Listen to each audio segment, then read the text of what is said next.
Hello, everyone, and welcome to the latest episode of Hardwood Knocks. This is Adam Frommel here with my fantastic co-host, Dan Favale.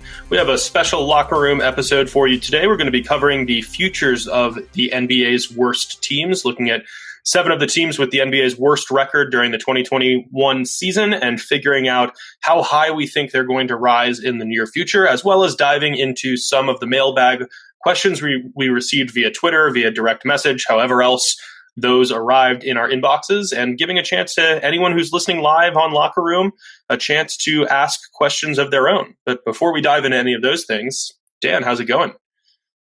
I am doing well. How are you doing, Adam? I'm hanging in there. It is a beautiful day in Colorado, unlike the last 2 weeks where we keep getting snow despite it being April. So I am taking advantage of that, he says while locked in the basement recording a podcast.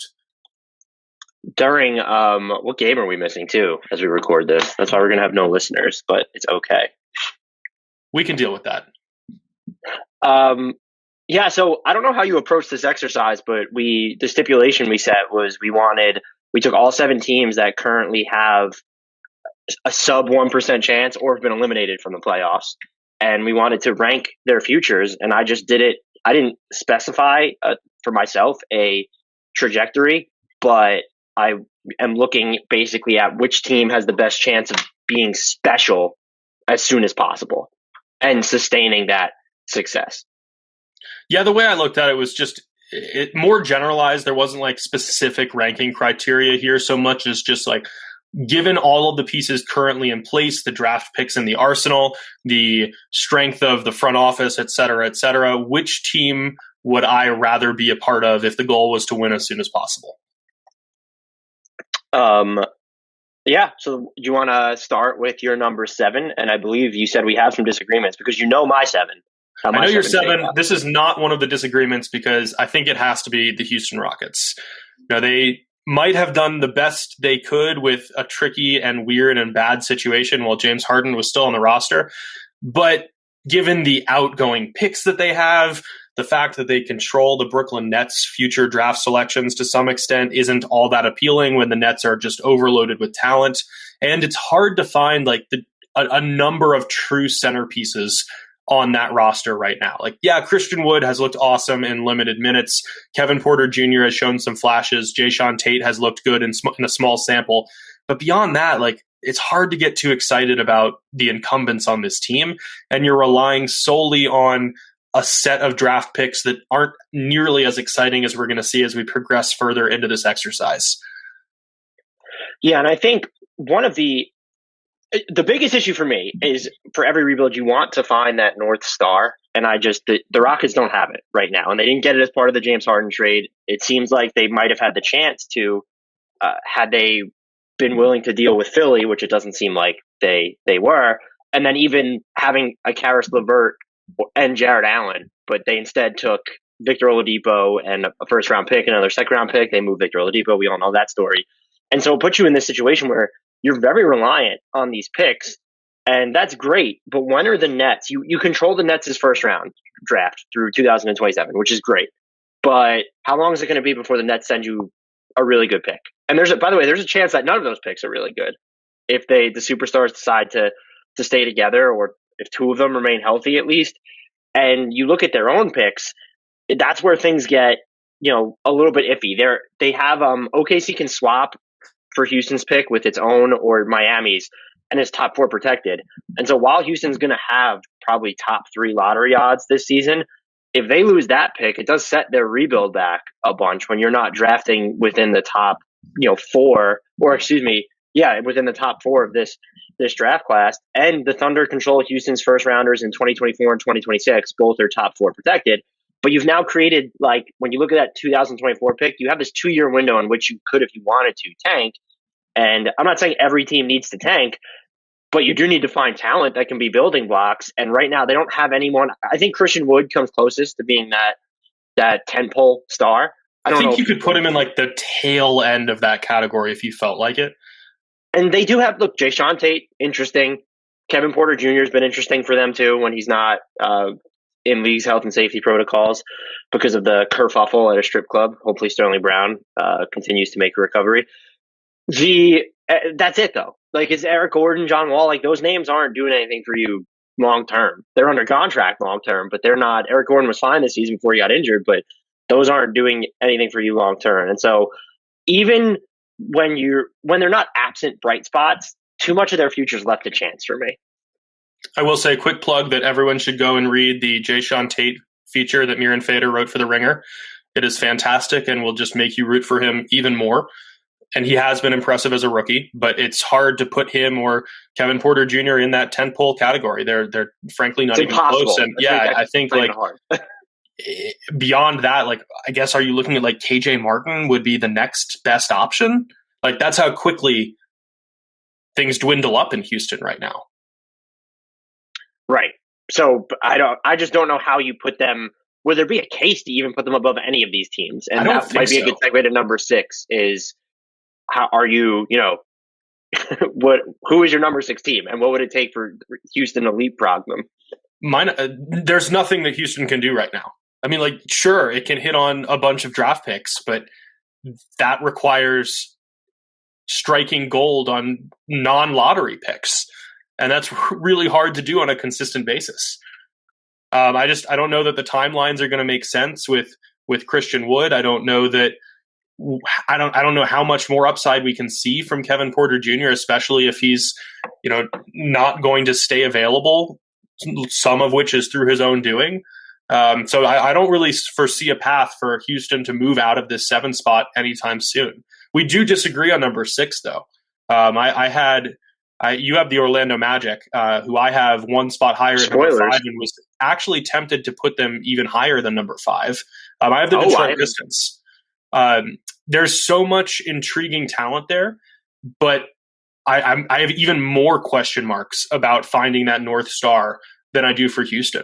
Like Jeremy Grant is a little bit too old to really feature as a cornerstone in this kind of conversation. And we've talked on previous episodes about whether they're going to end up trading him. I still don't think they should because you're hoping for someone to pan out like he does. But that's not really the most exciting, unquestioned centerpiece of a rebuild because other than that, you're looking at a bunch of young, unproven guys like Killian Hayes. Sure, there's been a lot of upside in these brief spurts that we've been able to see him play. Sadiq Bey looks like he could be a 3-and-D standout. You and I both love Isaiah Stewart for the energy that he brings on the defensive end. Saban Lee is intriguing. Sekou Doumbouya is intriguing, but just this raw ball of potential. And is he even still intriguing?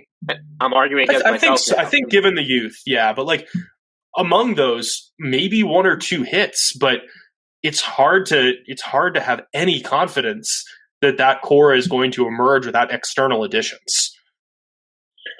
I could see a reason to be pessimistic, and so maybe I'll just get to. I have Pistons at 5, and so we actually inverse them. So it's just a good. We can talk about these 2 teams in some.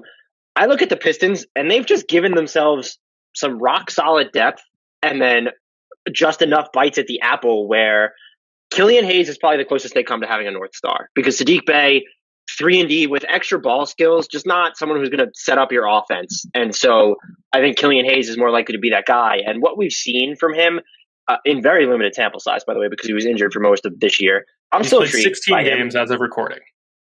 And since coming back from injury, he is shooting roughly 50% on his jumpers, which is, you're looking at his efficiency and it's okay. It's in the toilet right now, but there are signs that it will be better. The other thing that I really look towards is you have 4 rookies that are in the rotation right now that kind of belong in the rotation. I know Saban Lee kind of got there by virtue of, you were so banged up. Still, having him, having Isaiah Stewart, Sadiq Bey, and Killian Hayes hitting on those guys immediately, it also gives me faith that, this front office will, Troy Reaver will do well when they actually pick in the top 5 or whatever it ends up being this year. I do get the concerns, and I agree with you on Jeremy Grant. He seems like more of a temporary detour, but a competent one. And yet, they have Josh Jackson too. And then Grant and Mason Plumlee fall into just like the solid veteran presences roles. So I don't know. They're clearly not the closest on this list to getting a North Star, and they definitely do not. I wouldn't say for sure that they have one, but I think they've kind of engendered enough confidence with the play that they've gotten out of some of their guys, how they did this year in finding rookies who can play, where I think that their future is going to be brighter than Orlando's, which I look at them and they're in the early stages of a rebuild that still kind of wants for a direction. And I'm not going to fault them for it because I think that moving Vucevic, Gordon, Fournier was the right call. I do think it's funny that they basically had to they did give Kem Birch to Toronto for free by releasing him so that Steve Clifford had to play Mo Bamba and Wendell Carter Jr. It's a mishmash of stuff right now. Jonathan Isaac and Markelle Fultz. Isaac is the closest they come. I think we could both agree to that guiding light for a rebuild. What is he on offense? Is he just going to be a play finisher his entire career? And if so, can he be their directional cornerstone? And this is nothing to save all the injuries that he's had. Fultz, maybe he's a league average point guard, but he's yet to show that he can be even if you trust that his mid-range jumper will be fine, that his free throw shooting is good, great. What he can give you positionally on defense, awesome. He's not just that like pure floor general. And I think that kind of caps their ceiling there. And then you look at their other options, it comes down to, all right, is it Karl-Anthony? Is it Wendell Carter Jr., who's been interesting since joining Orlando? It's not Chuma Okeke. He's going to be more 3-and-D than not. And I think that, just because they're starting out, maybe they'll get a good draft pick this year. But like they're not, I guess you have to trust that those Bulls picks are going to turn into something special. And they're just in an iffy spot where everything feels like a mismatch, right down to Mo Bamba, where I don't know on this team, if you told me right now who's going to be on this team that's right now on this roster in 3 years, I couldn't single out a single name to you. So here's my thing with these two teams, though, is like if we threw all of their players into a redraft pool and we were just trying to create the best franchise going forward for the future, like what order would they come off the board in? I think that Jonathan Isaac might be the first pick, maybe Jeremy Grant. But after that, like I'm probably taking Fultz and Karl-Anthony and Wendell Carter Jr. before I'm taking guys on the Pistons. Even Isaiah Stewart? He's not one of your top 25 I think players. so. Malcolm Brogdon? I don't think that I can take him high enough just given the role that he's going to fill. I mean, he's never going to be an initiator. He's not a floor spacer. Like he's a great energy big, but that's not what you want as a centerpiece. So I look at the upside of Fultz and Isaac and Anthony, and Killian Hayes is the only one who's going to enter that conversation. But I don't like what I've seen from him thus far. Granted, it's a really small sample, and obviously there's so much untapped potential there. But like we've seen more already from Karl-Anthony. We've definitely seen more from Markelle Fultz before he got hurt this season, where we were really excited about the growth he was already showing. So if you threw everyone into a pool, like I think Orlando's guys come off the board so much quicker. And that to me was the tell. Like I struggled with where to place these two, but I was closer to bumping Orlando up to 4 than down to 6 in the end. That's interesting because I think that what you're saying kind of almost works against them, since when Isaac and Fultz come back next year, are they going to be, bad enough focusing on the right types of development with the other players? So they could find themselves stuck in the lower middle class of the East. I don't think they want to. Orlando's never found itself in basketball purgatory. Come on now. But that's what I'm saying is I kind of trust Detroit will prioritize the development and will have at least 2 more top draft choices. Whereas Orlando, I feel like because they have Isaac, because they have Fultz, those 2 aren't going to elevate you to being a fringe contender or this great playoff team, but they could make you, over the course of an 82 game season, let's say 32 to 37, a 32 win team. I think that the front office showed enough conviction in moving into a full scale rebuild that it's not going to try to skip steps like that. The other thing that we're not talking about enough here and would make I wouldn't say make my argument go bust, but would definitely make it flimsy, is they have those Bulls picks, top 4 protected, this year and in 2023.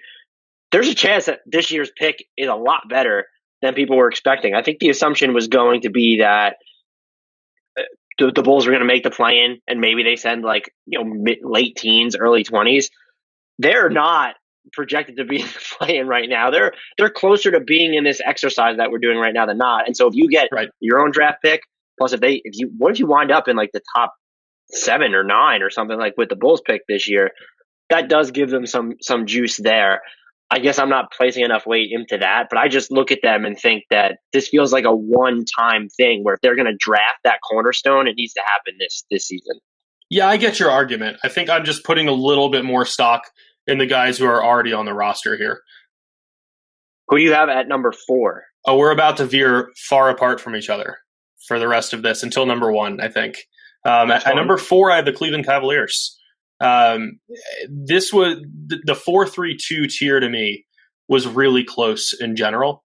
I'm very intrigued by Colin Sexton, by Darius Garland, who has improved astronomically throughout this sophomore season. And we talked about on the last episode that we're both very in on Colin Sexton's future, as we are on Jared Allen's future. But beyond that, I don't know that I've seen enough offensive ability from Isaac Okoro to think he's going to be much more than a really good defender who's an offensive liability.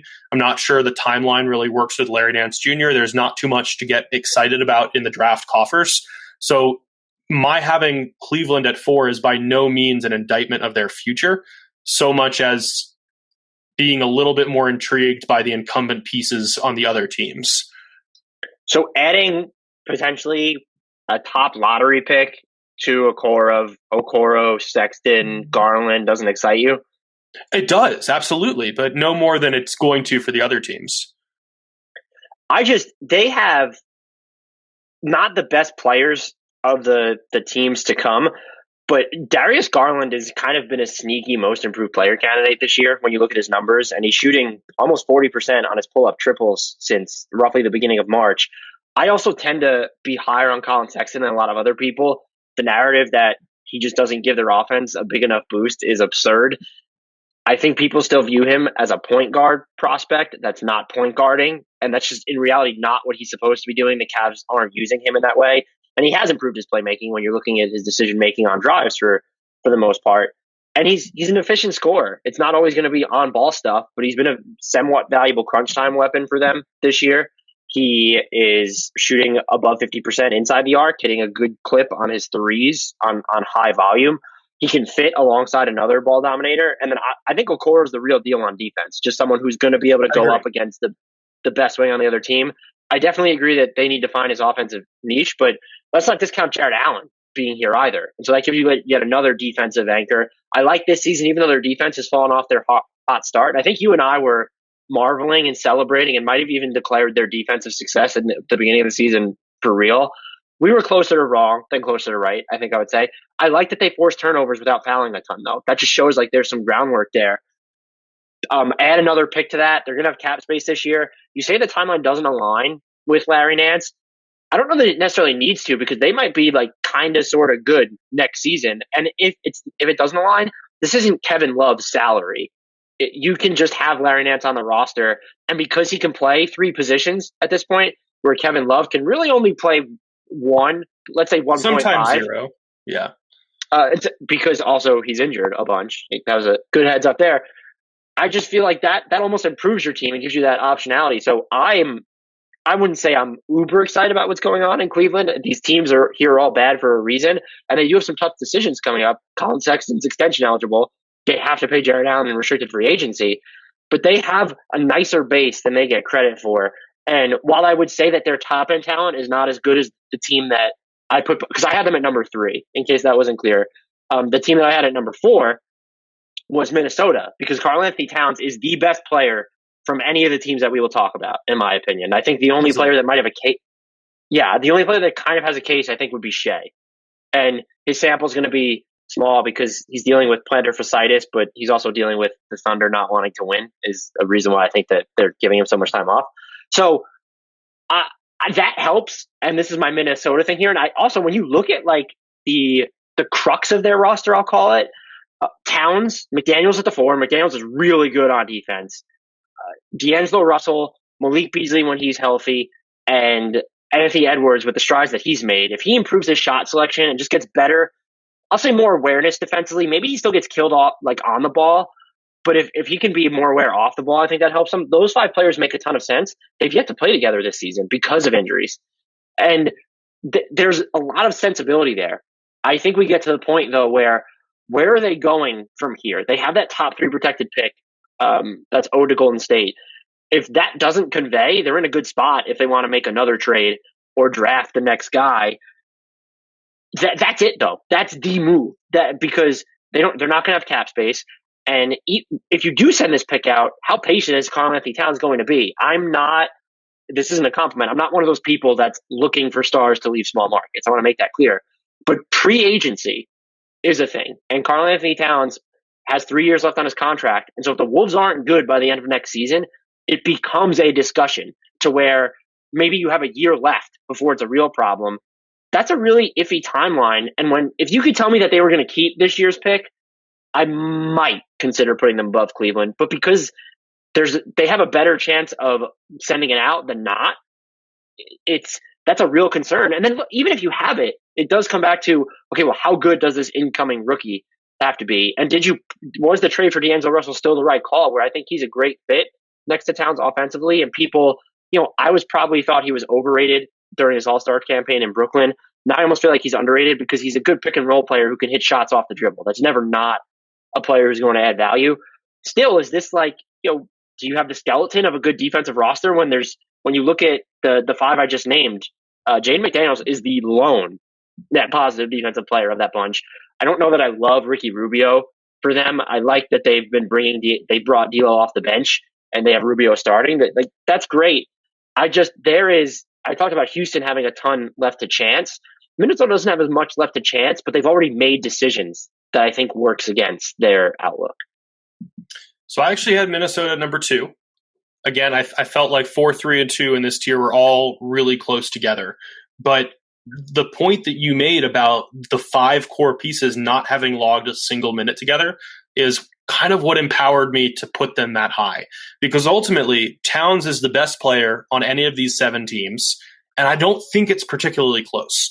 Like, sure, you can talk about Shai Gilgeous-Alexander. Like, maybe you want to throw De'Aaron Fox into the mix or Colin Sexton eventually. But, like, Towns is an established all-NBA talent. He's had a terrible string of bad luck, both on and off the court. But when he is healthy and in the right mental space and available, like, he is so phenomenally talented on the offensive end that he is just an absolute 100% certain centerpiece, which other teams just can't say yet. Like, he has carried Minnesota into the playoff picture before in the Western Conference. The other thing here is I'm just totally buying the improvement that we've already seen from Anthony Edwards. You talk about him needing to continue improving his shot selection. Yeah, 100%. And I've owned up to just how wrong I was going into the draft on a number of occasions. So I don't really feel the need to do that anymore. I'm just excited about what he's going to do. Like, go ahead. I'm just going to remind you of how wrong you were. Yes, you should, because I was so wrong. I was so wrong. But, like, the ability for him to show this much growth in an impossible situation as a rookie, where he's being tasked with way too much offensive responsibility, and to improve his shot selection and to work his way into that fourth quarter crunch time rotation and look good doing it and be more attuned to where he should be on the defensive end. Like, there is nothing that we've seen from him in the last month and a half, 2 months, that indicates he is not going to be an all-NBA talent down the road.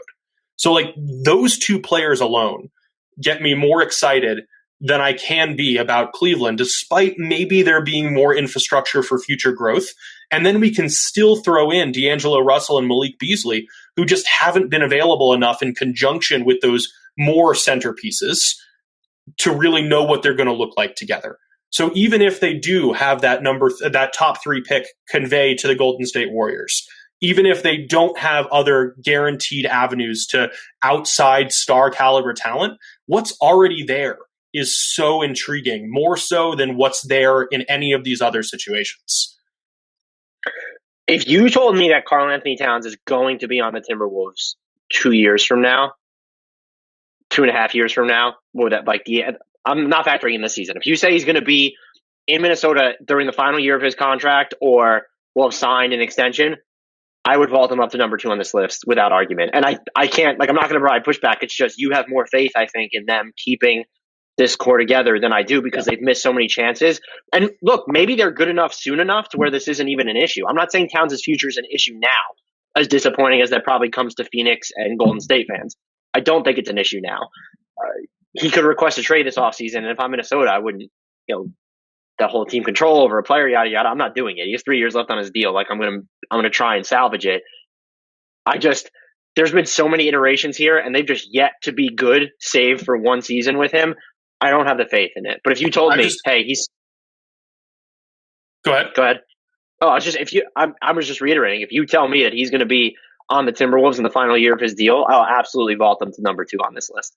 Yeah, I mean, it's been such an incredible 180 on Anthony Edwards for me, and I acknowledge that. But like now that I'm seeing what we've been seeing over the last 2 months from him, Minnesota to me feels like next year it could be a lot like the Dallas Mavericks were last season, where they're able to skip a number of steps and like put themselves in position to not just make the playoffs, but to put a scare into one of the contenders in the first round. I think there's that much incumbent talent there already. I think that's fair. So am I right to then assume that your number 3, since you're the Wolves at 2, is Sacramento? You are correct. I had them at number 2. My number 3 team was the Cavs. Yeah. But if you want to riff on the Kings, or do you want me to riff on the Kings? Similar to how you want the guarantee that Karl-Anthony Towns is going to be there, I need a guarantee that Richaun Holmes is going to be there. And that's an even more pressing issue. That we're talking about him in that respect? It is. What tremendous growth we've seen. But yeah, I mean, like, Karl-Anthony Towns is under contract for multiple seasons and has shown no indication that he is going to ask for a trade. I actually have trouble believing that he will, just given what we know about him personally. Richaun Holmes is an impending free agent. Yes, he's an impending restricted free agent, but he is going to have a lot of money thrown at him this offseason during a time at which a lot of teams have money that they were setting aside for guys like Giannis Antetokounmpo who are no longer available. So I think he's just going to get a ton of money. I don't know if Sacramento is going to match. But even if they do, like, the core is still him, Tyrese Halliburton, De'Aaron Fox, and then Buddy Hield, if you want to include him. Like, even those 4 names together, to me, don't stack up against Minnesota's incumbents. Sacramento probably has more of an avenue to acquiring more talent via free agency and the draft because they have less salary committed to this incumbent core. But I just don't know that, or I guess that's not true once Fox's extension kicks in. But yeah, I don't know that I see quite as much upside, even if Holmes is back. And again, that's, as is the case with all of these teams in this tier, I'm talking Cleveland, Sacramento, Minnesota, that's not a negative. Like, I still think we should feel very solidly about Sacramento's future. I just don't see the Kings immediately making that jump into, like, maybe winning a first round playoff series conversation. No, I'm with you. And I put them at number 2, and I acknowledged when I actually wrote about this topic, I acknowledged it was extremely high risk. They have to move someone to keep Richaun Holmes, which is that's the risk here, because I think we both agree Richaun Holmes needs to be here for them to feel that good about the future. They can move someone. Maybe it's Barnes, maybe it's Buddy Hield, but they have to. Maybe it's Marvin Bagley. I don't know if his salary alone would be enough. I didn't do that math. But Holmes is going to be an early bird unrestricted free agent, and they need cap space to re-sign him because I assume he's going to get more than the league average salary, which this season was around $10 million. I assume he's going to get more than that. If he doesn't, I just want to be on the record as saying, wow. And I'm just, if he comes back and you're looking at Halliburton, Holmes, De'Aaron Fox, obviously, and you have DeLon Wright, solid backup point guard now, you do need to find a wing, even if Barnes is coming back. I don't know that Buddy Hield should be long for this team.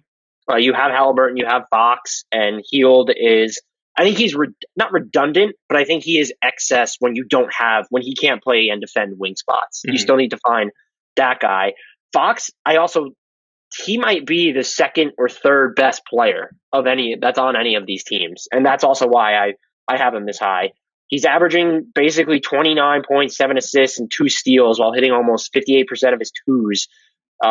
Since just before the All-Star break. He has not proven that he's a good 3-point shooter, but he's getting to the line at a decent clip, and he's shooting better than 40% on step-back threes this year. And that's on 50-plus attempts, by the way. So this isn't just him taking the occasional step-back three. What Halliburton has done, just all around solid. I can't say enough about him. And just name it, anything. And the thing that I love is defenses almost seem surprised when he hits these shots off the dribble, because he has a little bit of that guile in him that you don't really sense, I guess, all the time. So having 2 cornerstones in itself, even if Richaun Holmes is not there, that does give them a leg up over most of the teams on this list. Because I don't know Does it give them a leg up over Minnesota, though? Like, if we're calling Halliburton a cornerstone, we have to call Edwards one. Yes, but I'm factoring in the uncertainty that's surrounding Towns for me doesn't apply to De'Aaron Fox here. Okay, and I do think that, Sacramento's supporting cast seems to make a little bit more sense, where Harrison Barnes is just going to fit with whatever they do. Now, here's the other risk with Sacramento. Their future could be set back if they decide to tear it down. They were a team that people were wondering, will they trade Richaun Holmes at the trade deadline? They definitely shopped, or at least took offers on Harrison Barnes. Buddy Hield has just been so up and down for them. I could see them, willingly taking a step back and just wanting to, the only untouchable players on this roster, or I won't say untouchable, I think the only two players on this roster that you can guarantee will be in Sacramento next year are De'Aaron Fox and Tyrese Halliburton. And so there's the risk. But just the top of it, if you bring back Richaun Holmes, and I would prefer to see them keep Harrison Barnes in that scenario, even though he's on the older side, that's just a really nice 4-player base to work with. And they're going to have another good pick, high pick this year. So there's that's a landmine one for me. I think it speaks more so to my love of De'Aaron Fox and Tyrese Halliburton than it does to my faith in the Kings. And look, if you tell me that Luke Walton is still going to be the head coach, a year from now, 2 years from now, I'm not going to feel good about this pick whatsoever. It's kind of unbelievable that Marvin Bagley doesn't even factor into this conversation. Like, what a I was a Marvin Bagley believer after his rookie year. You want to talk about me being wrong about players? I tried to be like ahead of the curve and separate him from he's more than the Luka Doncic footnote.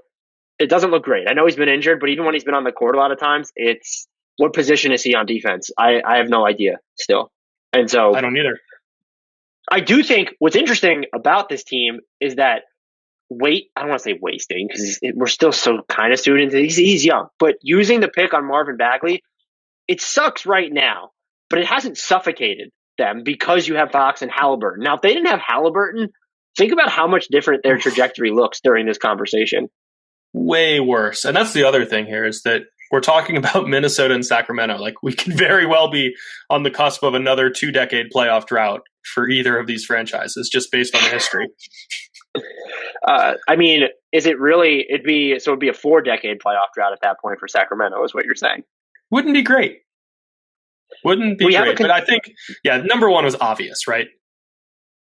Yeah, the Chicago Bulls. Exactly. I was going to go with the Atlanta Hawks and thought better of it. Because that implies that they're bad. I was going to say the Knicks too, but we can't do that. It's OKC. Hard to break those habits. Right. It's OKC. Should we move on? No. I mean, we basically can. I mean, the argument's pretty obvious. Like, Shai Gilgeous-Alexander is an obvious cornerstone. You can't help but be intrigued by Lou Dort, by Darius Bazley, by Moses Brown, by the ball of potential that is Aleksej Pokusevski. They could have as many as 34 draft picks through 2027. 17 of those could be first-round picks. Like, case closed. Are you going to cite me for that? Or did you write about this? The thing that's interesting for them is I think you could be a little bit worried if you're looking at, I mean, we know how you feel about Pokusevski, but they don't have the second guy right now. Lou Dort is fantastic. Is he the second best player on a contender? Probably. He's a great complementary figure on a contender that's not going to be more than that. And so now you're looking at, is it going to be Pokusevski? I will say, let's say TBD. And that might even be a little bit generous because he weighs like 90 pounds. Soaking wet. Yeah.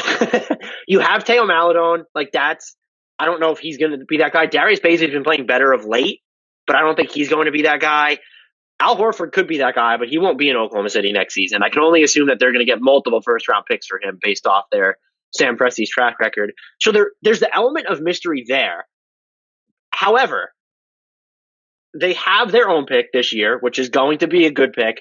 And what if they what if Houston sends them the 5th pick? They have a 47.9% chance, Houston, of landing the 5th pick if they finish with the league's worst record, which they probably will.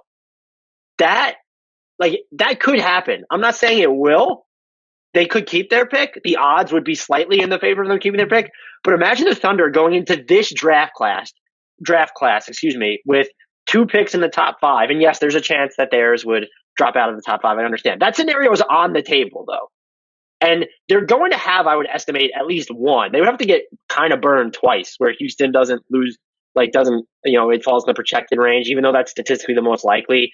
And then they fall back on their odds. So, well, I guess they have odds right now of falling outside the top 5, but I imagine those odds will be up by the end of the season. We'll see who wins the tanking bowl between, Detroit, Orlando, OKC, all in there. But all those other first round picks, if they want to, they can expedite this process. The next star, I know this isn't the market that you would typically do it in, but they could join the Bradley Beal sweepstakes and still have a shit ton of first round picks left over after they got Bradley Beal.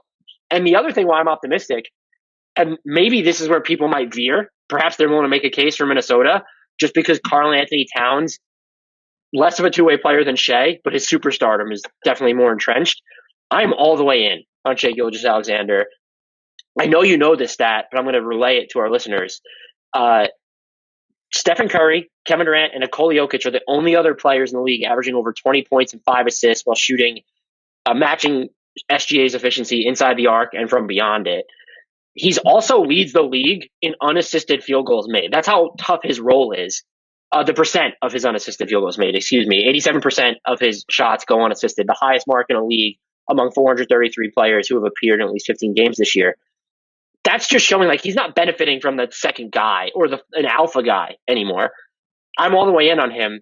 Things do start to get iffy if they don't want to give him max money because he's extension eligible. I would give him the max money.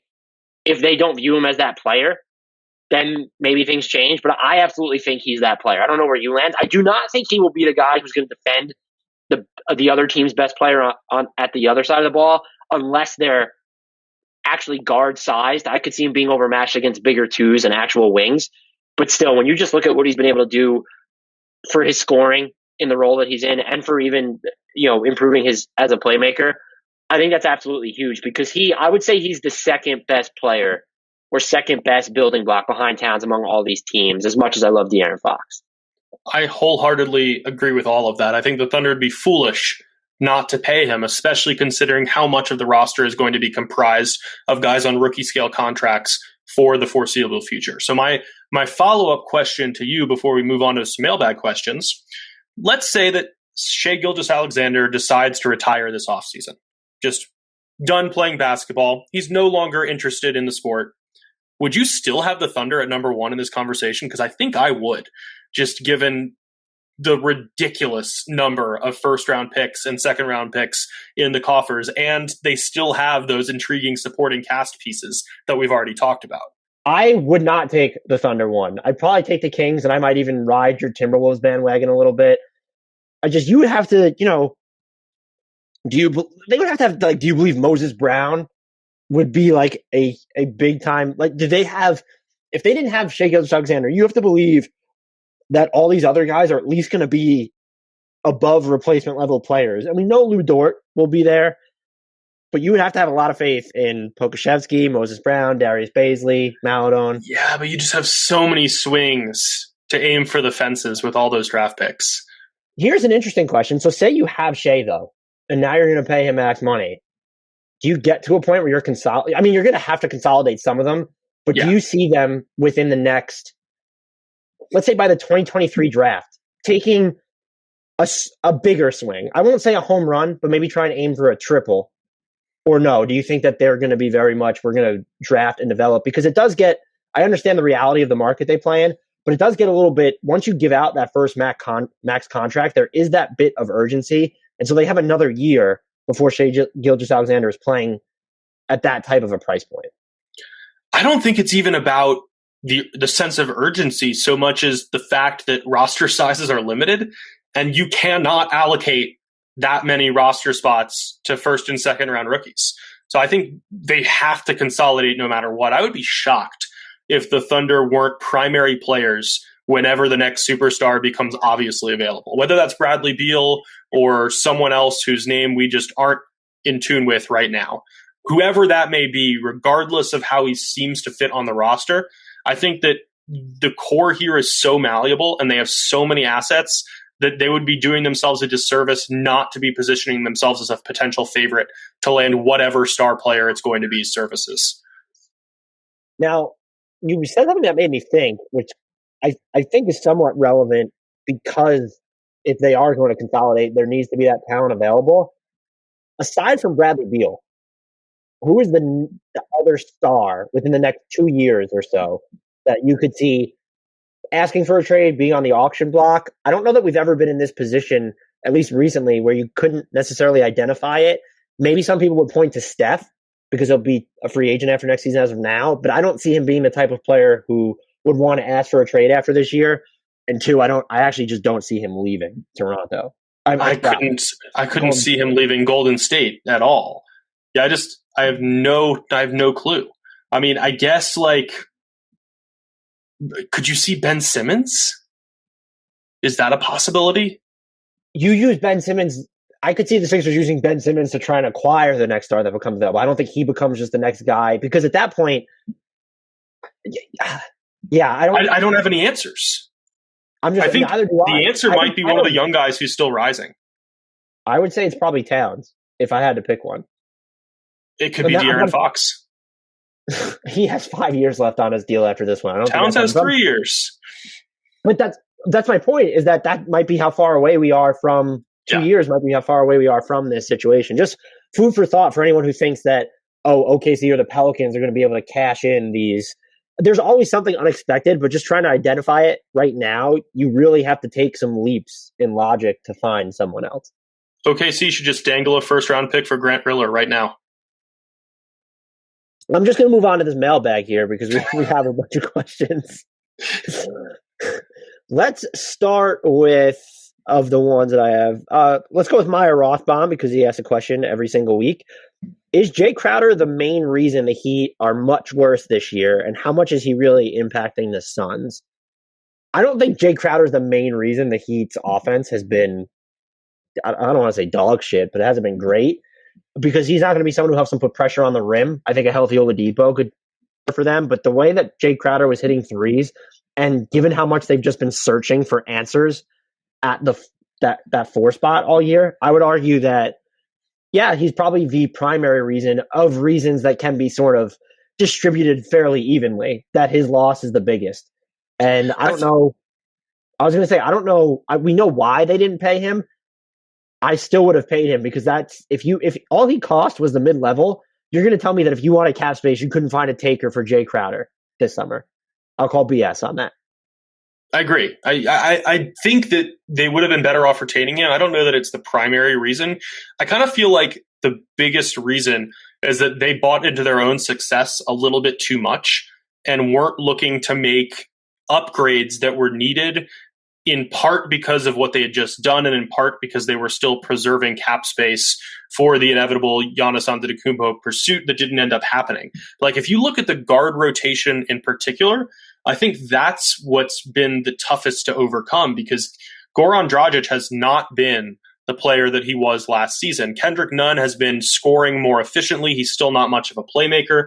Tyler Hero has not taken that next step that so many expected after his great performance in the playoff bubble.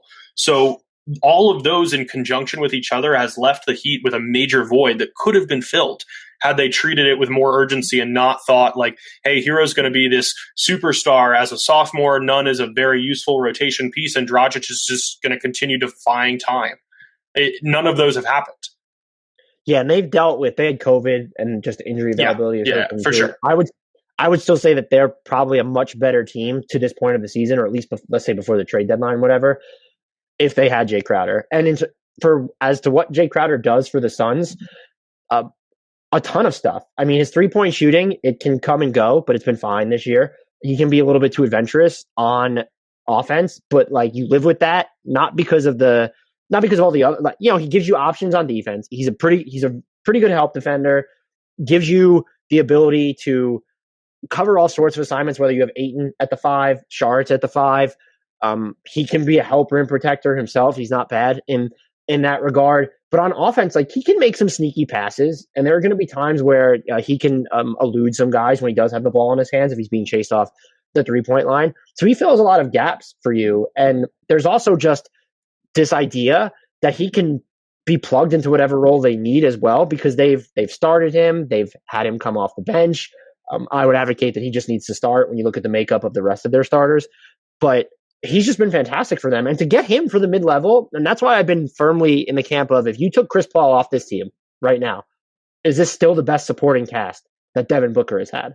And to me, the answer is yes. I know he had Rubio and Oubre last year, but having Jae Crowder, this version of Mikal Bridges, even Fines, like Torrey Craig has been huge for them too. So, and Jae Crowder just gives you the, on defense positionally, probably could defend 4 different positions, everyone but point guards at this point. I know you don't necessarily want him going up against centers, but if you just need to kind of mix and match and you're going to switch at points, or if you're going to face the Lakers in the playoffs, that's one player that you can say, hey, we'll throw him on Anthony Davis. I'm not saying he's going to stop Anthony Davis, and you'd probably prefer Ayton on him. But if the Lakers are playing with 2 bigs, you can put Jae Crowder on Anthony Davis, or he's someone who can cover the other big. You can at least try it out, whether it's Andre Drummond or Marc Gasol, who seems wildly unhappy in Los Angeles at the moment.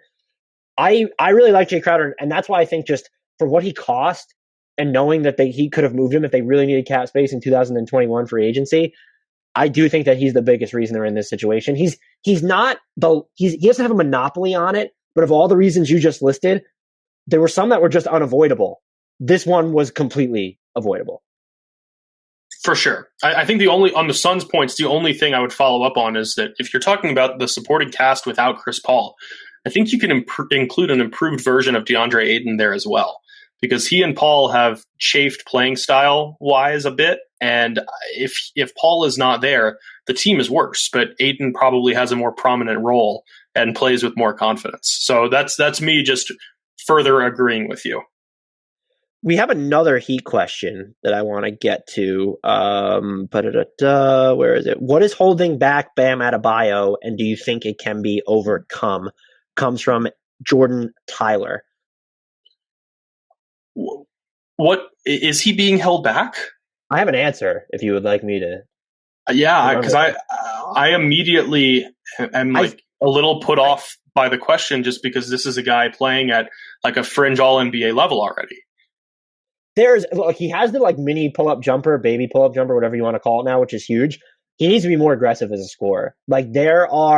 If you're not going to end up passing the ball on those dribble handoffs, attack the basket more. Know at least when to be more of a scorer. I think there are too many games when you look at his game logs, he ended up with 12 shots, 11 shots, under double-digit shots. I think he needs that aggression, and I do think that you want him to have a three-pointer. I'm not saying he needs to be high volume, but being able to space from the corners, being able to hit some shots from above the break even would be huge for their offense. And so I think he is a fringe All-NBA player. If you want him to be that All-NBA player, if you want him to be the fringe MVP candidate, he still has another level that I think he can reach it offensively. I would argue he also needs to get there when you're looking at just the course Miami's following right now. That other star is not coming in free agency this summer because there just aren't any stars in free agency basically this summer. Kyle Lowry's interesting, so I get, if you got him or even if you're able to poach Mike Conley from the Jazz, still his being more aggressive on offense as a scorer, because he's a fantastic passer, and I'm not just talking about someone who runs fast breaks. He can run the offense in the half court. I think he needs to just be another. Kevin Lucas says in the chat he has another few levels. I would agree. There's just you can't have, especially now that Oladipo is injured, and it seems like they acquired him in part to fill that role. Jimmy Butler just can't be the guy that's going to put the consistent, relentless pressure on the defense. And yeah, you can turn to someone like a Kendrick Nunn or Dragic when he's healthy in spurts.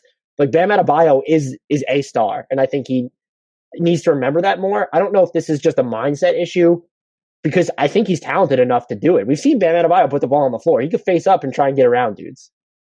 Yeah, I think my initial reaction was just the way the question is phrased, just because holding him back has such a negative connotation to me, and it doesn't feel like he's held back. I agree that he still has more levels to get to. I wonder, though, if it is in the best interest of the Heat for him to fill that kind of role. I'm looking at this season's splits. He's averaging 1.6 more points per game in losses than he is in wins. He's shooting more in losses than he is in wins. How many of those losses come with when he's playing without Jimmy Butler? For sure. Context absolutely matters there. But I don't know, given his mentality, which is not that of a score first player, he's very much one of those guys who wants to make the right plays in any and every situation. I don't know that I want him to adopt that much of an aggressive scorer's mentality. I think he could stand to continue improving the range, to continue getting more comfortable with those counters so that he can fill that top scoring role, much in the way that like LeBron James is not a scorer first and foremost, but he has become one of the most dominant scorers in NBA history. Like, to a lesser extent, I want to see like something like that from Bam, where he's not necessarily changing his entire approach so much as what he's able to do when those possessions come to him. I don't know it's a matter of changing his approach as recognizing when to flip a switch. And let's even just non-Jimmy Butler minutes then, let's call it. They need him to be more of a scorer. And the offense is I mean, they're 24th in offense overall per possession this season. It hasn't been great. They need him during the Jimmy Butler minutes. Their offensive rating is 110.3, which is the 38th percentile this year. Like those, he needs to be able to turn that on more. And maybe just expanding his range even more would be enough because 3 is worth more than 2. But then, like, I still just think the shot volume needs to come up more consistently, regardless of what type of shots he's taking.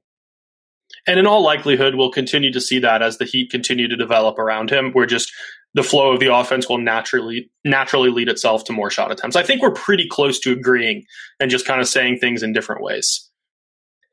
So we have 3 Knicks questions. One comes from longtime question ask or loyal question asker Noah Odage, and he asks, why are the Knicks the best team in the East, and how likely is Julius Randle to nab an All-NBA spot?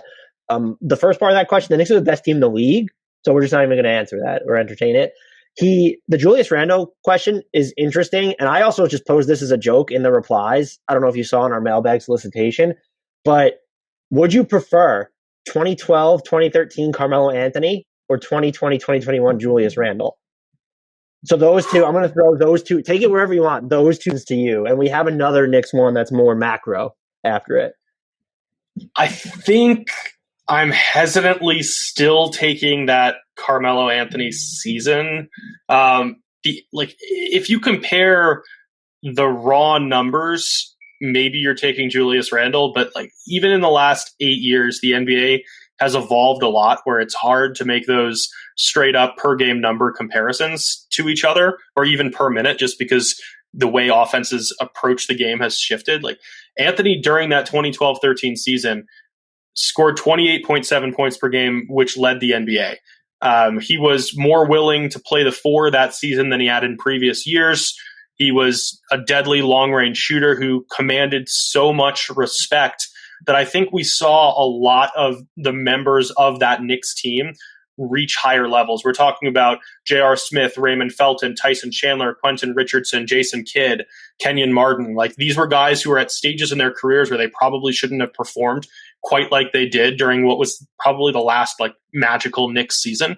And I'm not sure that we've seen Randle elevate those around him to quite the same extent. He has been phenomenal this season. This is to take absolutely nothing away from him, but that was like peak Carmelo Anthony. And we're talking about a guy who's going to be in the Hall of Fame discussion when he retires. Yeah, I was just looking at it from a single season. The argument, I think, would be Randle's playmaking. And Noah's actually in the room. So, Noah, if you have an opinion on this, you could throw that in the chat. Or you can speak if you would like to speak. We'll let anyone speak who wants to. That's just the argument that he has to get to. You know, he is just the fact that he's age 26, where Melo is 2012, 2013 was age 28. Like maybe that gives you hope that he could have like get above that. But I'm mostly in lockstep with you there. The All-NBA question's a little bit, and also I think you could probably argue. I know that Knicks had a lot of defensive grit that year. I would probably say that Julius Randle's been better defensively this year by a fairly wide margin than Melo was that year. So that would be some food for thought. I think it might be an actual question though. It's close. It's definitely close. What are your thoughts on him being All NBA this year? I don't think he's quite there. They're just, I mean, maybe it depends on how much volume is going to be rewarded. I think you also can look at, let's look at the no-brainer forwards. Kawhi's going to make it. Giannis is going to make it. LeBron's going to make it. I would assume he makes it, but at this point, yeah, because he'll play again. So LeBron will make it. Whether or not maybe you disagree with that because of sample size, LeBron's going to make it. So that's 3 of 6 forward spots. And I would assume that Tatum probably makes it. If he feels like more of a lock than Randle. Probably so. Some people are probably going to argue that Randle's been better than Jason Tatum. I haven't done enough of like a dive into that. Doncic will qualify as a guard. Kevin Durant probably won't play enough. So Jimmy Butler is going to be up there. Jimmy Butler will be up there. Zion. Zion's going to be up there too. I don't know that is he a no-brainer pick over Randle? I don't think so. I'm trying to think of other names. Yeah, Adebayo center. He'll be a center, so never mind. Paul George. Yeah, I mean, absolutely Paul George, unless he qualifies for the guard spot. I agree with what Noah just said in the chat, which is that Randle should get some votes, but it will be extremely surprising if he does. I assume makes it. I think he'll even get some MVP votes. I would not be surprised if Randle was getting a couple like back of the ballot votes and showed up just enough to get some of the MVP shares. Yeah, I think that's probably fair enough. I will say what's interesting is that there are 16 players averaging over 20 points and 5 assists per game this year. Randle ranks 8th in value over replacement player, and the only forwards in front of him are Butler, we'll throw there, and Giannis. In TPA, which I was finally able to update again this morning, Randle is 13th. The only forwards ahead of him are Zion at 11, Jimmy Butler at 9, Kawhi Leonard at 8, LeBron at 7, and Giannis at 3. It's really such a mess when you're looking at which is why I was stumbling through it before, because of all the time that all these players have missed, where it's like, is someone not going to vote for Kawhi because of this stretch that he just missed? Is someone not going to vote for LeBron because of his calf strain? It's possible. If you had to peg it at a percentage chance that Randle makes an All-NBA team this year, I think there's like a 30% chance. Yeah, I'll say 50% that he gets third team. Noah said 35 to 40%. When did I become the optimistic Knicks take deliverer? When did that happen? When were you not? Bring up the receipts. Here is the other Knicks question we have comes from Cade Hornack. Are the Knicks back? Will they continue to be a legitimate playoff team moving forward, or is their success this season is just a fluke? I think he's riffing off the fact that there are a lot of people nationally who have pointed out that Knicks fans are being insufferable in a year where all these other teams have not enjoyed as good health as the Knicks have, even though they had guys miss games. Derrick Rose, Alec Burks, Mitchell Robinson's probably out for the year. Still, they haven't gone through it as much as other teams. I'm curious as to your thoughts about. I think they're here to stay in the playoff picture. I think it'll be tougher for them to get into the title conversation. I'm not sure that the upside is there right now for that. But I would be pretty surprised if they weren't a mainstay in the Eastern Conference playoff picture, just because of the pieces that they already have in place. If Julius Randle is there long term, we've seen enough from RJ Barrett to believe that he can be a centerpiece on a good team. There's still intriguing talent out there in the form of Mitchell Robinson and Obi Toppin, and I'll include Emmanuel quickly there as well. But even beyond that, just Tom Thibodeau has changed the infrastructure for this team and established a culture that isn't about the losing that the Knicks have enjoyed for the last decade or so. This is a better team. It has better defensive principles. It's more set up for long-term success, and it still plays in New York, which I think matters in free agency. It matters when players are requesting trades. We already saw, who knows when Anthony Davis was requesting a trade, how much he really included the Knicks on his wish list, but they were on it despite still being in that tumultuous period of recent history. And now that they're back in the playoff picture, that appeal is only going to grow. Yeah, I do think there's actual staying power here.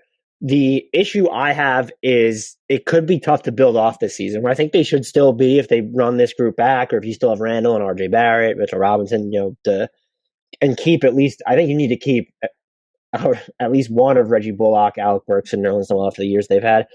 But where do you go? What's the elevation from here? Is it only free agency?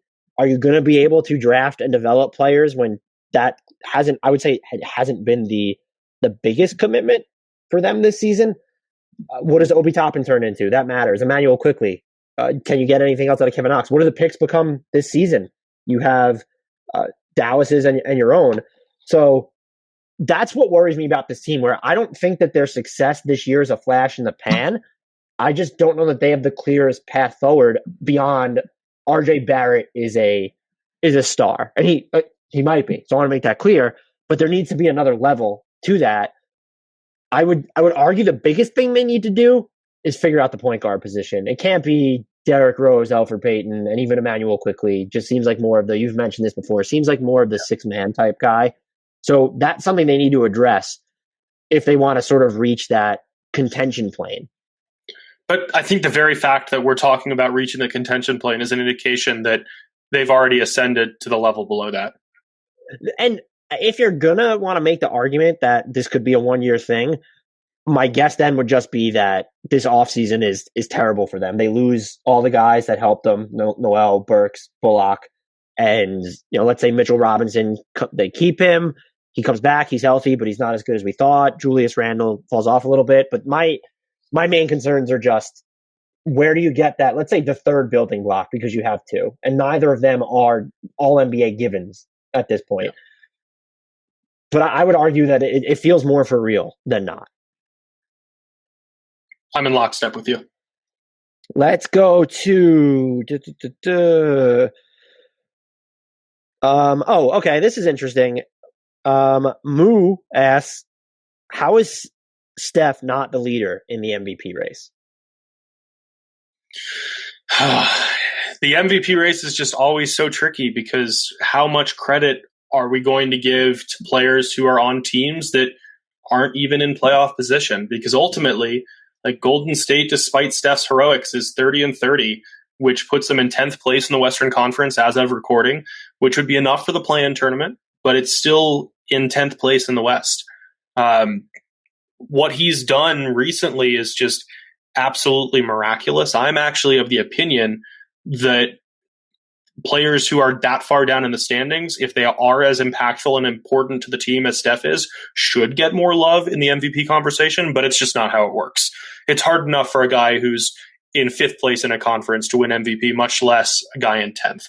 So for Steph to win MVP, like, you have to discredit what Nikola Jokic is doing on one of the front runners in the Western Conference, and has been doing all season. By every single advanced metric or catch-all metric that you're going to look at, Jokic is having a historically impressive season.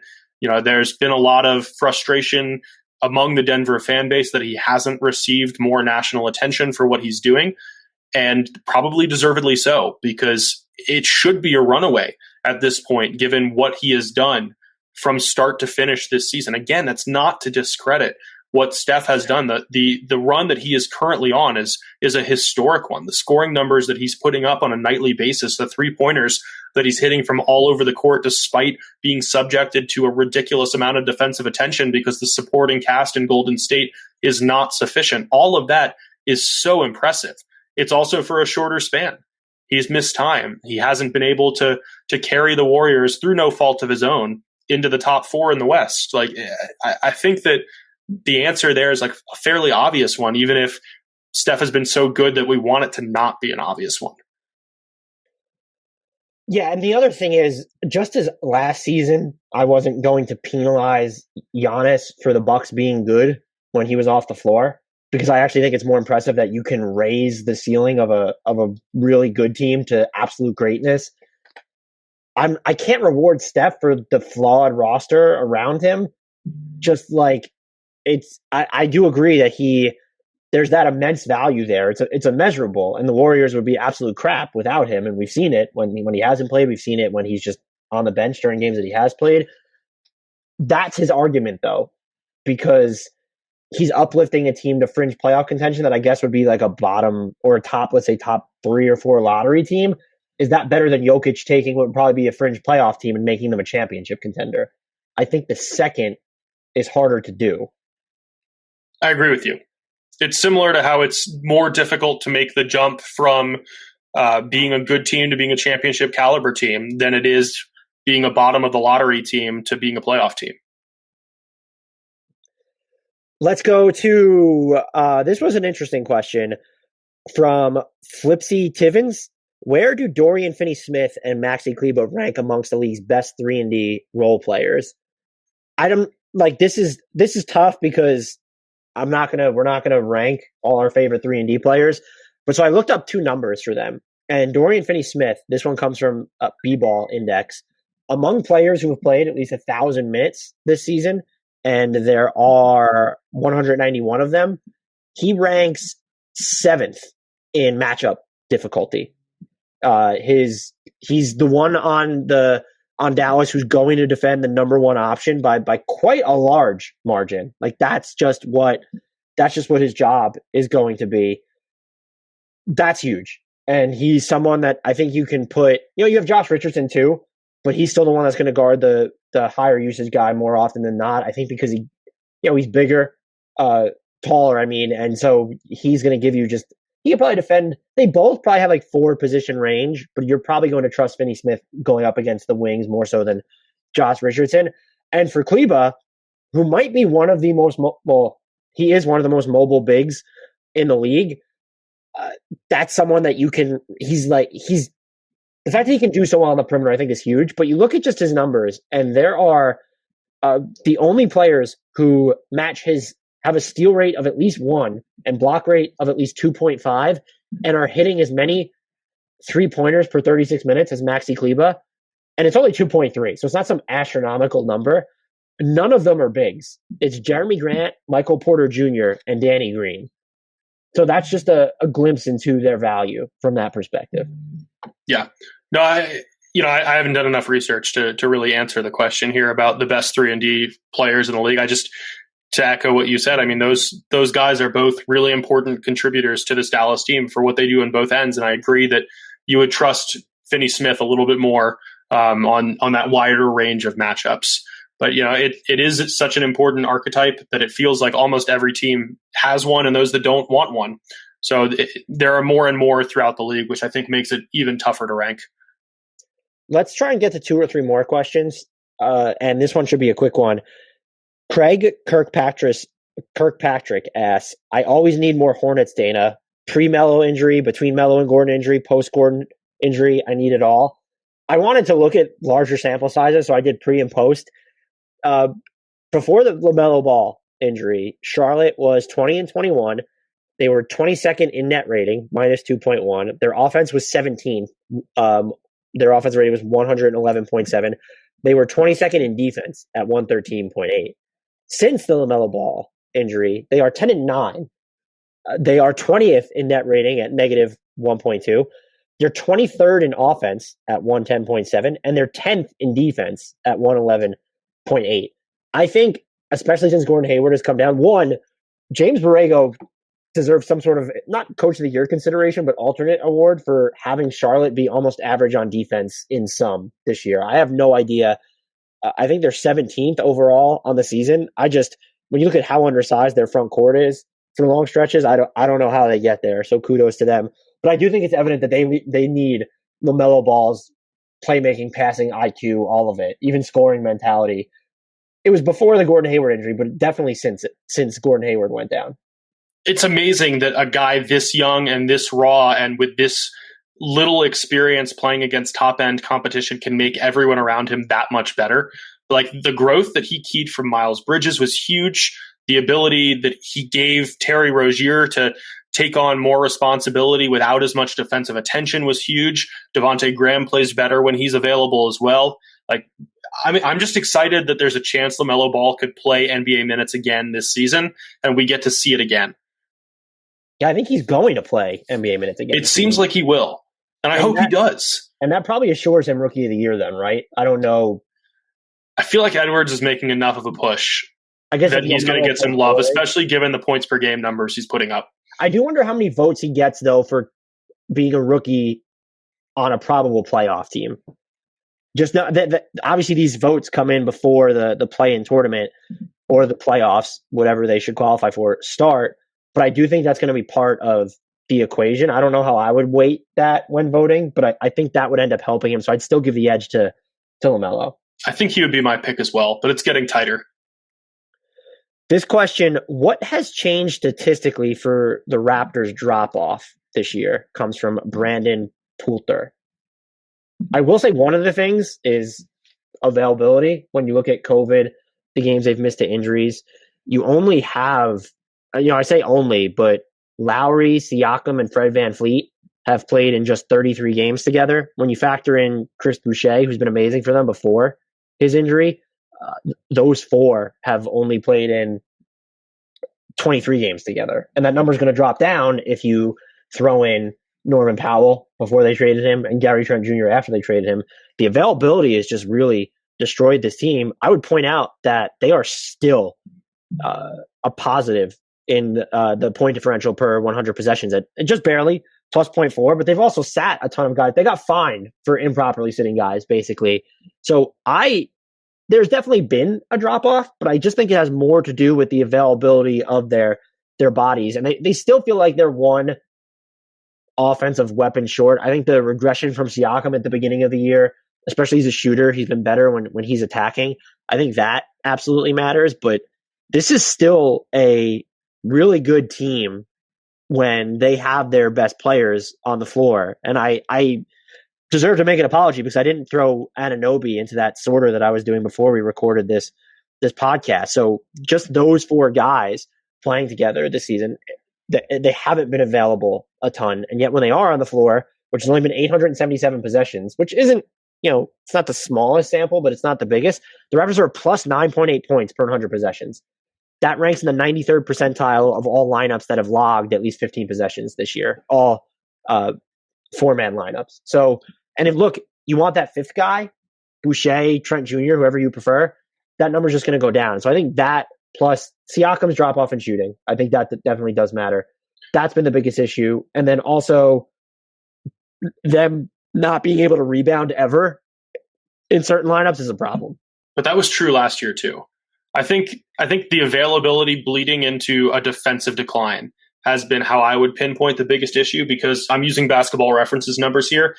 This year's team is 13th in defensive rating. Last year's team was second.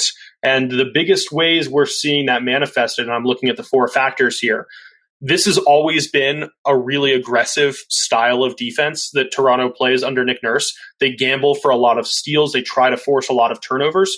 Last year, we saw them do that without fouling and while also being able to contest shots and make it a lot tougher for the opposition to get those clean looks. And we're not seeing either of those things this year. They were 15th in free throws per field goal attempt last year and second in opponents' effective field goal percentage allowed.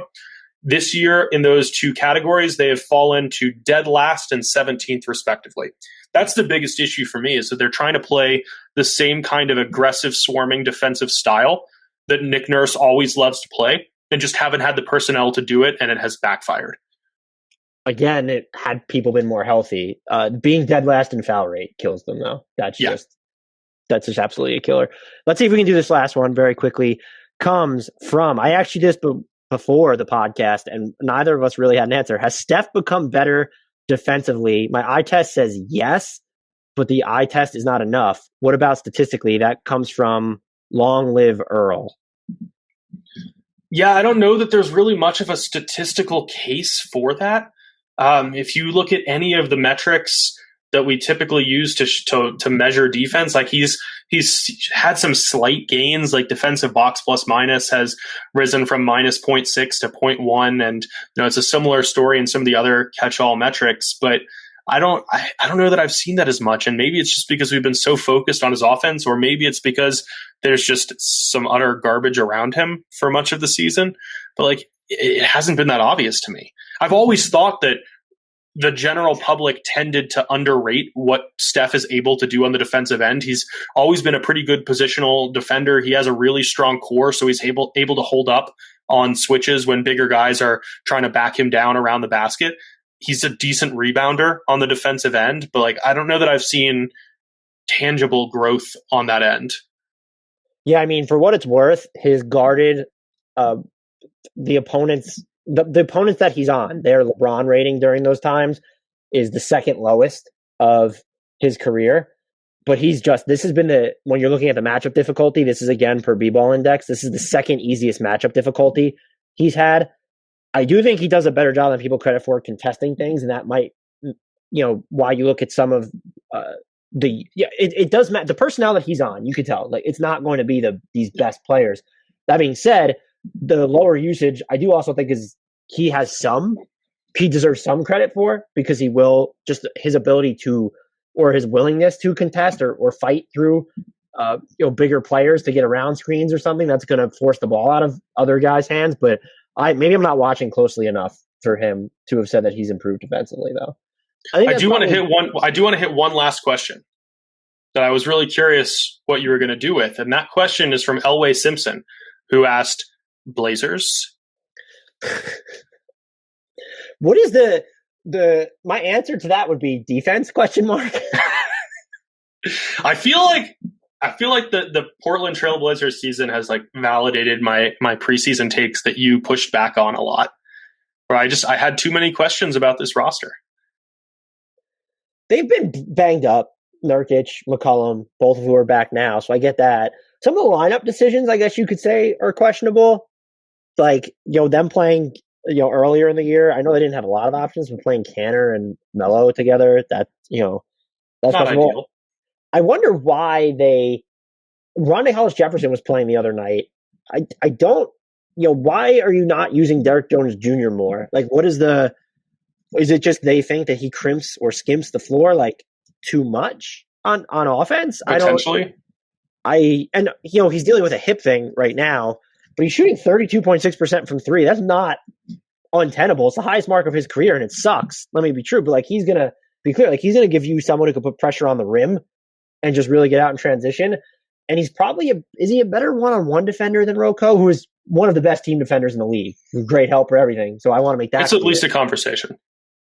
I would say defense ? Though is just that their other level on defense at full strength feels like 22nd or 23rd in the league, rather than the worst or second worst defense in the league.